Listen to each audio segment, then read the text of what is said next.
La palabra mágica plástico proviene del griego plásticos, que significa simplemente moldear o dar forma.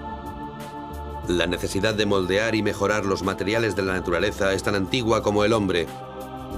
El bronce, una mezcla de hierro y estaño que puede moldearse sometiéndolo al calor, fue, de algún modo, uno de los primeros plásticos. Pero fue la revolución industrial del siglo XIX la que estimuló la creación de plásticos y creó una enorme demanda de materiales que pudieran manipularse y moldearse fácilmente. En el siglo XIX se quería desarrollar el marfil artificial. A mitad de siglo, el elefante africano estaba en peligro de extinción debido al exterminio que sufría por parte de los cazadores, quienes buscaban sus colmillos para convertirlos en bolas de billar. Alexander Parkes, un inventor inglés, descubrió un tipo de plástico parecido al marfil, al que llamó parkesina, y que ganó una medalla de bronce en la Exposición Universal de Londres de 1862. Parkes descubrió que la celulosa, las fibras vegetales de la madera y el algodón, mezcladas con ácido nítrico y un agente solvente o disolvente, se endurecían y al calentarse formaban un material ligero, fuerte y moldeable. Este medallón tan hábilmente trabajado está hecho de parkesina, al igual que este bastón tallado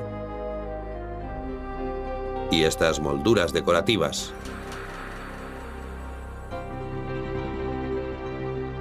Parkes quería producir parkesina a gran escala, pero no encontró un solvente económico, el ingrediente básico que mezclara la celulosa y el ácido nítrico.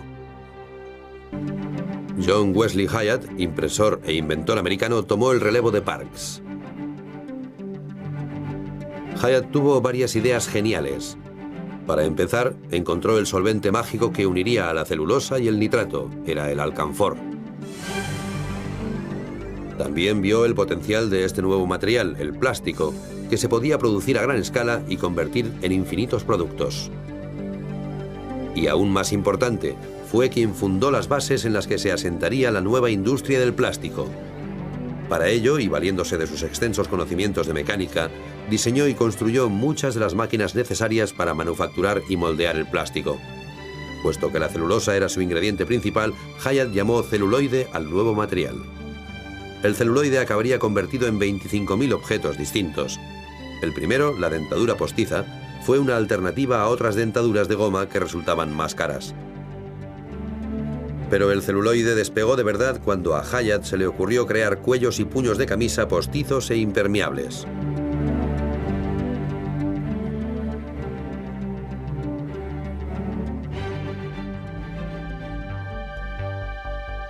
Los cuellos y los puños tuvieron tanto éxito que amenazaron a la industria china de la lavandería, en Estados Unidos, como sugieren alegremente los anuncios de celuloide que aprovecharon el sentimiento antioriental que afectó a este país en el siglo XIX. Otro producto importante hecho de celuloide, el corsé, se fabricaba con ballenas de celuloide que se vendían como inoxidables y resistentes al sudor. Por encima de todo, el celuloide se conocía como el gran imitador, el primer material creado por el hombre que podía copiar materiales naturales considerados de lujo como el marfil, las conchas de tortuga o el hueso. Las imitaciones de Hyatt eran extraordinarias.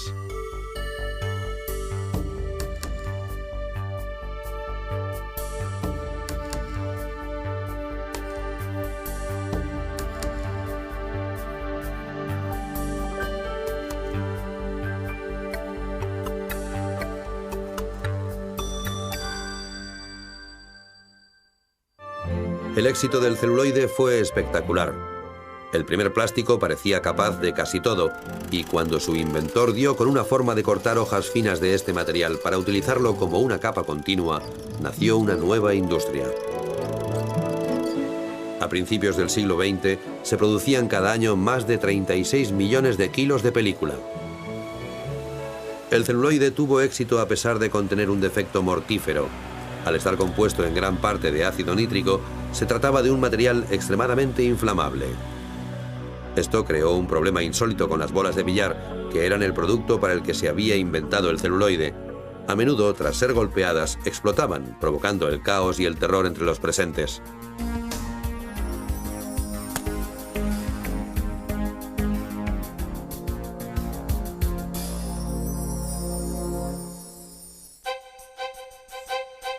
En 1872, el químico alemán Adolf von Baeyer mezcló fenol y formaldehído. Los puso en el tubo de ensayo y al cabo de poco se desbordaron en una llama gaseosa. Y entonces sucedió lo que los químicos llaman la reacción fenol-formaldehído. Se mezclaron y formaron una masa pegajosa y viscosa que no servía para nada. O por lo menos no servía para nada hasta que apareció Leo Baekeland, un brillante químico e inventor estadounidense que acabaría siendo considerado el padre de los plásticos modernos. Baekeland estudió la reacción fenol-formaldehído y observó que la sustancia pegajosa se volvía dura al calentarla y que tomaba la forma del continente en el que se hallaba. Sin embargo, la reacción fenol-formaldehído tenía un grave problema. Al calentarlos, los productos químicos emitían un gas que hacía que se solidificaran en una masa espumosa que se desmigajaba fácilmente. Como Hyatt se vio obligado a diseñar una forma efectiva de procesar el material. Lo consiguió al inventar el método de calor y presión y al diseñar una máquina, el bakelizador, que calentaba los productos a altas temperaturas y los presionaba para expulsar el gas y crear un material suave, liso y duro. A este material, descubierto en 1907, lo llamó bakelita. La bakelita representó un paso de gigante en la historia del plástico. A diferencia del celuloide, que se componía básicamente de algodón y madera descompuestos, la bakelita era fruto del tubo de ensayo y no tenía analogía en la naturaleza. Cuando el fenol y el formaldehído reaccionaban al calor, formaban moléculas que no habían producido hasta entonces miles de millones de años de evolución. Había empezado realmente la era de las moléculas y los materiales creados por el hombre. Además, la bakelita dio origen a una nueva y extensa categoría de plásticos, los termoplásticos, que eran duros, resistentes, antiinflamables y prácticamente irrompibles, además de conservar indefinidamente su forma una vez moldeados. La bakelita, el material de los 1000 usos, permitió fabricar teléfonos, cámaras, relojes, radios, joyas y sí, bolas de billar que no explotaban. Tras la Primera Guerra Mundial, la bakelita fue considerada por los diseñadores como el material de su era, no porque imitara de forma efectiva los materiales tradicionales, sino porque era artificial, es decir, no natural. Las fibras artificiales llegaron en 1939 de la mano de Wallace Carothers y la empresa DuPont, que buscaban un sustituto para la seda natural. Carothers partió de sustancias de la propia seda y logró un nuevo polímero, la poliamida, que comercialmente se llamó nylon. A principios de siglo se desarrolló en Francia un material semisintético creado de celulosa tratada químicamente llamado rayón. Era una especie de seda para la mujer y se hizo muy popular, especialmente en los años 30, cuando formaba parte del 85% de las prendas de vestir. No obstante, el rayón tendía a deformarse, a pegarse a la piel e incluso a disolverse. En 1927, la empresa DuPont inició la investigación secreta de un nuevo tejido llamado Fibra 66. Al frente del proyecto estaba un científico de la Universidad de Harvard, Wallace Carothers, contratado para hacer investigación pura, es decir, investigación sin fines comerciales. Fue uno de los más importantes investigadores del nuevo material. Verificó y dibujó las estructuras encadenadas de las moléculas de plástico y desató la era del diseño molecular.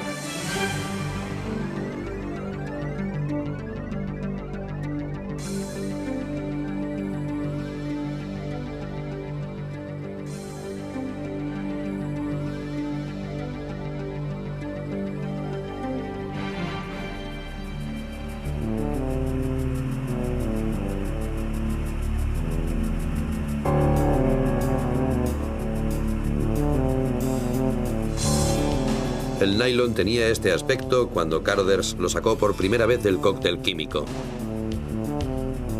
El material era extraordinariamente flexible y sorprendentemente fuerte, ideal para un amplio abanico de aplicaciones. La primera fue como sustituto de las cerdas animales que llevaban los cepillos de dientes de la época. Pero la empresa DuPont tenía en mente un mercado más glamoroso y lucrativo, la seda, en concreto las medias de seda, que eran caras además de frágiles. DuPont invirtió mucho tiempo y dinero en diseñar la maquinaria necesaria para producir a gran escala el hilo de nylon y tejerlo para fabricar medias. El eco que produjeron las nuevas medias fue extraordinario. La empresa anunció que eran fuertes como el acero, finas como una tela de araña. Los periodistas afirmaron que no se hacían carreras en la fibra milagrosa, ni con un cigarro encendido, una lima de uñas, una navaja de afeitar o un soplete. A principios de 1940 se puso a la venta y en un solo día todas las existencias de medias de nylon, 5 millones de pares, se habían agotado. Pero la locura del nylon acabó al cabo de unos meses, cuando Japón atacó Pearl Harbor. Todo el nylon, unos 30 millones de toneladas, fue requisado para la guerra y se usó mayoritariamente para los paracaídas. El 14 de febrero de 1946, tras el fin de la contienda, las medias volvieron a las tiendas y su éxito fue aún más arrollador.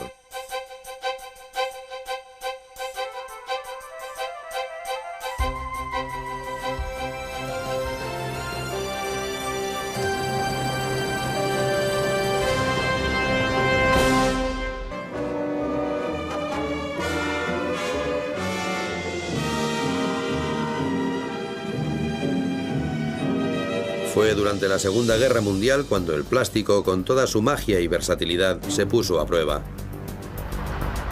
Debido a la escasez de materiales, la industria tuvo que imitar, duplicar y mejorar los recursos naturales difíciles de conseguir, especialmente el caucho.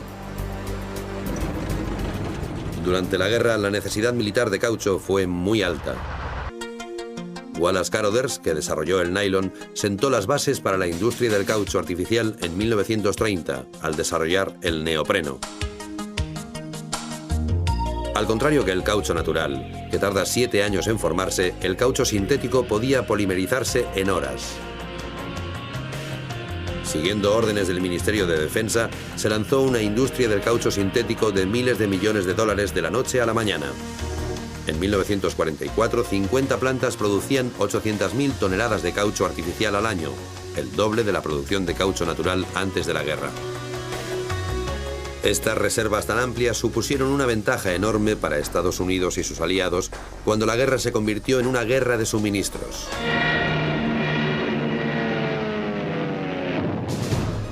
El plástico ofrecía una ayuda crucial en otro frente, el asedio aéreo al que fue sometida Gran Bretaña por parte de la aviación alemana.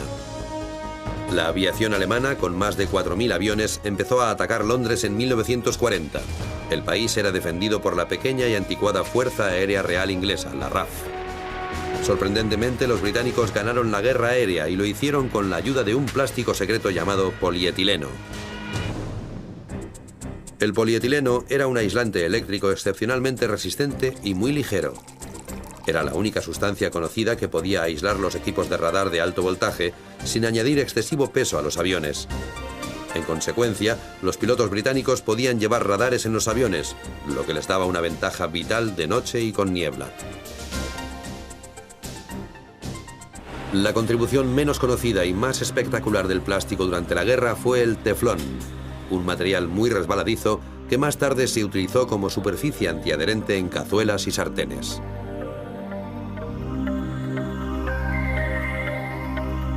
Los químicos de la empresa DuPont descubrieron esta resina en 1938 en el fondo de un cilindro que a primera vista parecía vacío.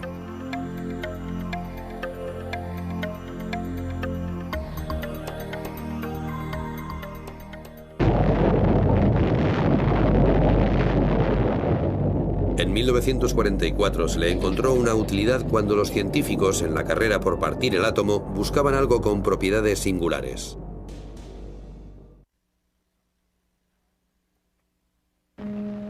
El diseño molecular de los productos químicos no fue más que el primer paso en el desarrollo de nuevos plásticos.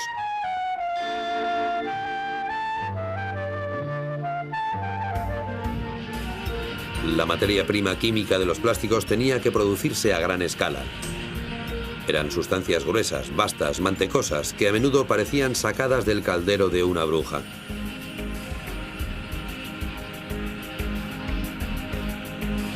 Estas gotas de pulpa sintética se comprimirían en hojas, bolitas, polvos y resinas que podían convertirse en hebras y en películas,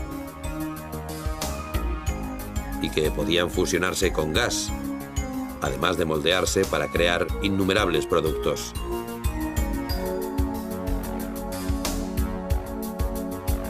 Este era, más que cualquier otro, el milagro de los plásticos, la pura plasticidad, la posibilidad de transformarlo en cualquier forma imaginable. Esos momentos iniciales expresan la forma informe del plástico, su capacidad de ser nada y serlo todo al mismo tiempo. Esa capacidad se demostró una y otra vez, finalizada la Segunda Guerra Mundial, con la fabricación de miles de productos. Uno de los productos que tuvo mayor aceptación fue una línea de fiambreras llamadas Tupperware.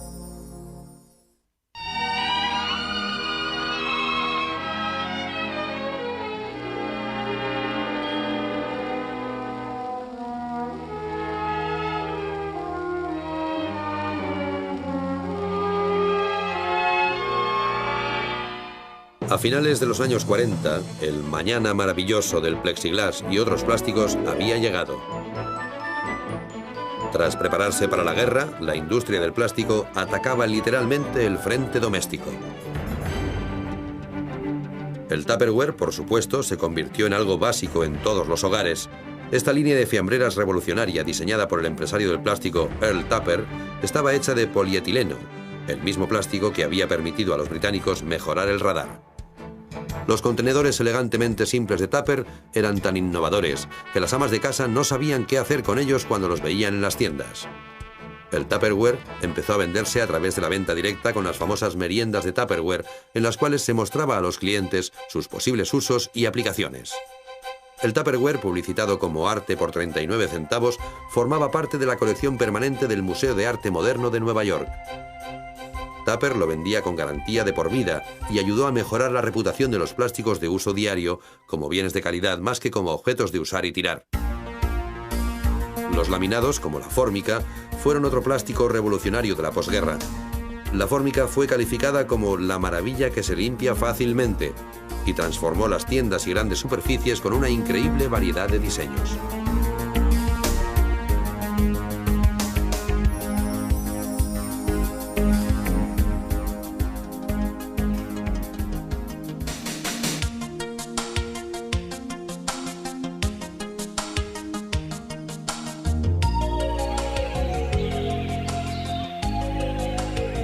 A mediados de los años 50, el plástico estaba tan extendido que sin él, multitud de objetos de uso diario no existirían. El mundo se estaba rehaciendo, plastificando, trocito a trocito. Un renacimiento material único del siglo XX.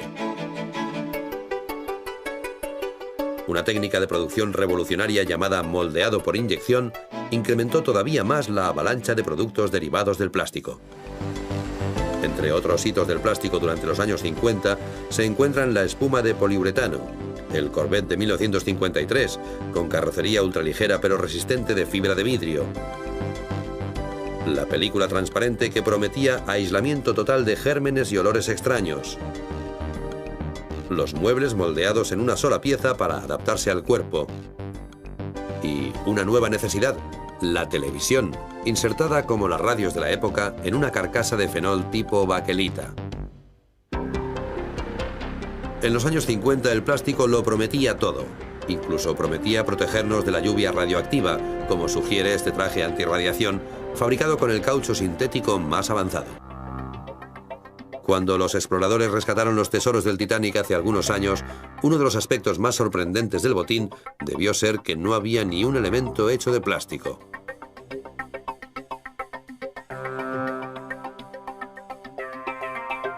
En 1964, de los 44 objetos que Westinghouse puso en su cápsula del tiempo para la Exposición Universal y que debían representar la vida moderna eran de plástico, y el número iba en aumento.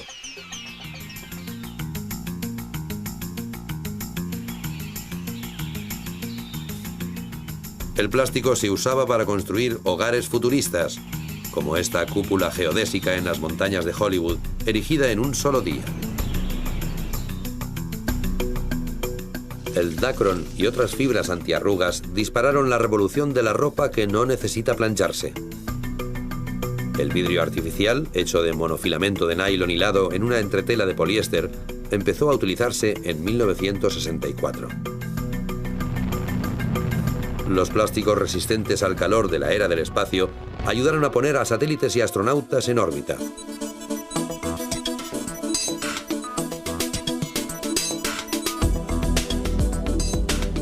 La moda también acogió el plástico y se adentró en estilos de la era espacial. Incluso el mundo del arte quedó fascinado por el plástico.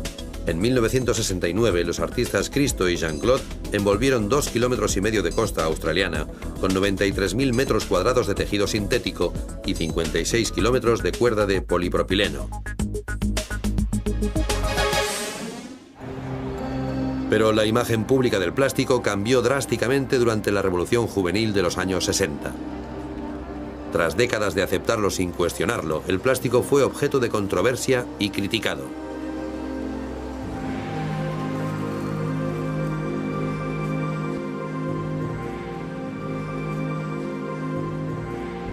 Miles de millones de botellas de refrescos y de bolsas de plástico contribuyeron a su mala imagen, llenando los basureros de residuos no biodegradables que podían durar millones de años. La presunta relación con el cáncer de algunos plásticos, como el PVC, que se usan en multitud de objetos, desde las tuberías hasta los cubiertos, le asestaron a su imagen otro duro golpe, y las emanaciones tóxicas que se producen al quemar el plástico supusieron otro obstáculo. Uno de los problemas ecológicos derivado del uso de plásticos afecta a las focas, ya que se estima que alrededor de 40.000 quedan estranguladas en redes y tiras de plástico cada año. Al recibir tantas críticas, la industria del plástico se defendió argumentando que el plástico es bueno para el medio ambiente porque precisa mucha menos energía para producirse que los materiales que sustituye. A la vez, los fabricantes de plástico lanzaron una gran campaña educativa sobre reciclaje. A finales de los años 90 se reciclaban más de 30.000 contenedores de plásticos rígidos. Cada año la empresa Willman Company salva más de 3.000 millones de botellas del basurero y ayuda a convertir la basura en ropa de calle y de deporte de última moda. Los fabricantes de plástico también han desarrollado plásticos verdes, polímeros producidos de maíz y otros cultivos que se biodegradan como la piel de un plátano. Desgraciadamente, los plásticos verdes no son todavía lo bastante baratos o resistentes como para usarlos en la mayoría de productos de plástico. Y el reciclaje es limitado, ya que muchos plásticos se degradan cada vez que se los recicla y finalmente acaban en el basurero. A pesar de estos problemas, los plásticos siguen evolucionando. El Lexan, lanzado al mercado comercial durante los años 70 por la empresa General Electric, es prácticamente irrompible. El Kevlar, desarrollado por la empresa DuPont, era tan fuerte que su fabricante tuvo que negar los rumores de que provenía de otro planeta. El plástico se usaba para hacer de todo, desde el primer avión propulsado por el hombre hasta el coche que no se abolla, pasando por el hielo artificial. Y en el campo de la medicina, el plástico hizo posible darle al hombre un corazón artificial. El plástico ha tenido un papel vital en la medicina desde los años 40, especialmente en el área de las prótesis y los trasplantes de órganos. El cuerpo humano prefiere los trasplantes desarrollados con materiales plásticos a los humanos, los cuales tiende a rechazar. El rechazo es un proceso en el que el material biológico de un órgano trasplantado, por ejemplo, es atacado por anticuerpos y por glóbulos blancos que destruyen ese material. El último corazón del Dr. Jarvik, el Jarvik 2000, es una bomba en miniatura que se introduce en el corazón natural del paciente y está hecha de titanio, dacron, poliuretano, silicona y otros plásticos. El plástico, por supuesto, ha perdido parte de su encanto y de la promesa inicial, según la cual los materiales futuristas podrían resolver cualquier problema y cubrir cualquier necesidad. Y sin embargo, el plástico representa una gran ruptura con el pasado, una nueva era en la que los humanos pueden manipular y diseñar moléculas, crear nuevos materiales y, en un sentido muy real, reinventar la naturaleza.